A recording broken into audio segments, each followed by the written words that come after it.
নাৰী নিৰ্যাতনেৰ ঘটনায় সম্প্ৰতি জোকাৰিছে আমগুৰি মোৰা বজাৰত বোৱাৰী নিৰ্যাতনৰ অভিযোগ থানাত স্বামীৰ বিৰুদ্ধে অভিযোগ দাখিল পত্নী আনহাৰা বেগমৰ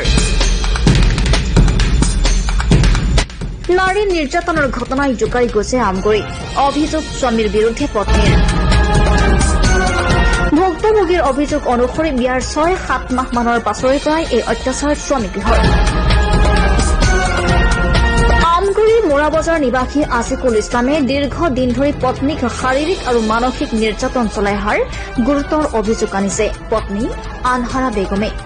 লগতে স্বামীয়ে অন্য মহিলাৰ সৈতে সুসম্পৰ্ক ৰক্ষা কৰাৰ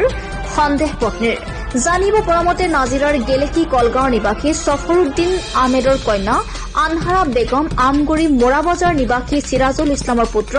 আসিকুল ইছলামৰে সৈতে সামাজিকভাৱে বিবাহপাশত আবদ্ধ হয় লগতে শহুৰ শাহুৰেও দীৰ্ঘ সময় ধৰি মানসিক অত্যাচাৰ চলোৱাৰ গুৰুতৰ অভিযোগ বোৱাৰী আনহাৰা বেগমৰ স্বামীৰ অত্যাচাৰ সহিব নোৱাৰি পত্নী আনহাৰা বেগম ঘৰৰ পৰা পলাই আহি পৰিয়ালৰ সহযোগত স্বামীৰ বিৰুদ্ধে আমগুৰি আৰক্ষী থানাত দাখিল কৰে লিখিত অভিযোগ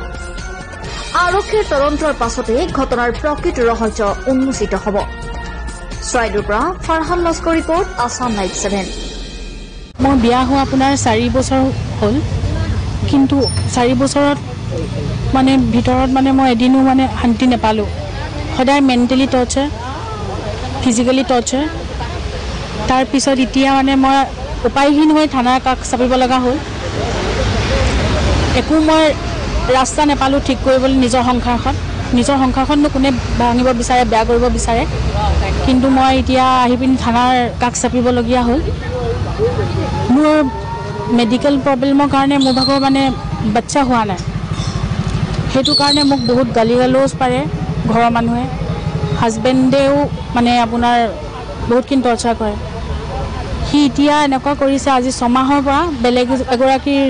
ছোৱালীৰ লগত অবৈধ সম্পৰ্ক ৰাখি লৈছে মই সেইবোৰ কথা গম পাই পিনি যদি মই মনে মনে থাকোঁতো নহ'ব ন মইতো ঠিক কৰিব চেষ্টা কৰিব লাগিব নিজৰ হাজবেণ্ড মই সেই চেষ্টা কৰিবলৈ যোৱাৰ ফলত তাই মই ফোন কৰিছিলোঁ ছোৱালীজনী মোক নিজে ফোন কৰিছিলে প্ৰথমতে যে কি হ'ল কি কথা তাৰপৰা মই ক'লোঁ যে তুমি এনেকৈ আঁতৰি থাকিবা তাৰপৰা তেতিয়া বোলো সিটো ঠিক হৈ যাব মোৰতো বহুত বছৰ হ'ল বিয়া হোৱা বুলি এতিয়া তাৰ লগত তেনেকৈ কথাখিনি ক'লোঁ কিন্তু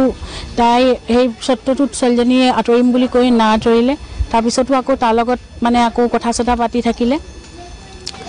তাৰপিছত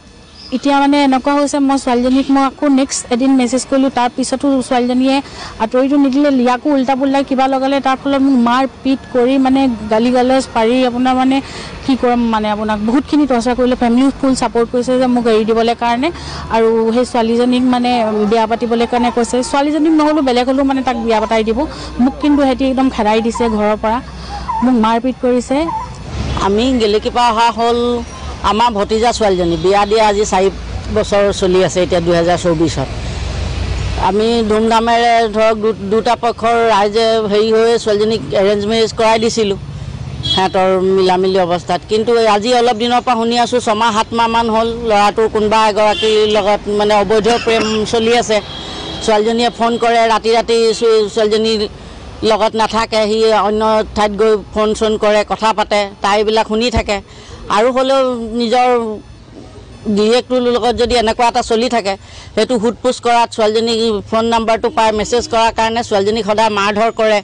মোবাইলটো কাঢ়ি লৈ ফোন কৰিব নিদিয়ে ছোৱালীজনীক এনেকুৱা টৰ্চাৰ চলাই আছে কালি যোৱা ৰাতি 10টা বজালৈকে ছোৱালীজনীক মানে মাৰপিট কৰিছে শাহুৱে শহুৰেক সকলোৱে মিলি তাৰমানে কয় আমি আৰু ল'ৰাটোক বিয়া বাৰু পতাই দিম তোক থাকিব দৰকাৰ নাই তোক হেৰি কৰি দিম তোক এৰিমেই তোক নাৰাখোঁ এবাৰ ল'ৰা ছোৱালী নাই সতি সন্তান একো নোহোৱাৰ কাৰণে তাইক তেনেকুৱা হেৰি কৰিছে আমি মানিছোঁ সতি সন্তান নাই ছোৱালীজনী তাৰ তেনেকুৱা ট্ৰিটমেণ্টো আছে নহয় ট্ৰিটমেণ্ট আছে কিজানি ল'ৰাটোৰ দুখ হ'ব পাৰে দুয়োটাই ট্ৰিটমেণ্ট কৰক দুইজনে ট্ৰিটমেণ্ট কৰক আজিকালি অকল ছোৱালীজনীৰ কোনো হেৰি নাথাকে নহয় তেওঁলোকে ট্ৰিটমেণ্টো কৰাব নিবিচাৰে অকল মাকৰ ঘৰলৈ পঠিয়াই দিয়ে প্ৰতিটো বস্তু মাকৰ ঘৰৰ পৰা ছোৱালীজনীয়ে নিব লগা হয় তেওঁলোকে 10 টকা পইচা ছোৱালীজনীৰ হাতত নিদিয়েও আৰু 3বাৰ 4বাৰ ছোৱালীজনী ট্ৰিটমেণ্ট কৰে এবাৰ ককায়েকে কৰাইছেগৈ 2বাৰ 3বাৰ মাক বাপেকে কৰাইছেগৈ ট্ৰিটমেণ্ট কিন্তু তাহাঁতি নিজৰ ল'ৰাটো কোনো দুখ নিদিয়ে আৰু তেনেকৈ আমি এতিয়া আমগুৰি থানালৈ গেলেকীৰ পৰা আহি আমি এজাহাৰ দিছোঁ। আইনে কি বিবেচনা কৰে আমি ভাল হেৰিটোৱে বিচাৰিছোঁ।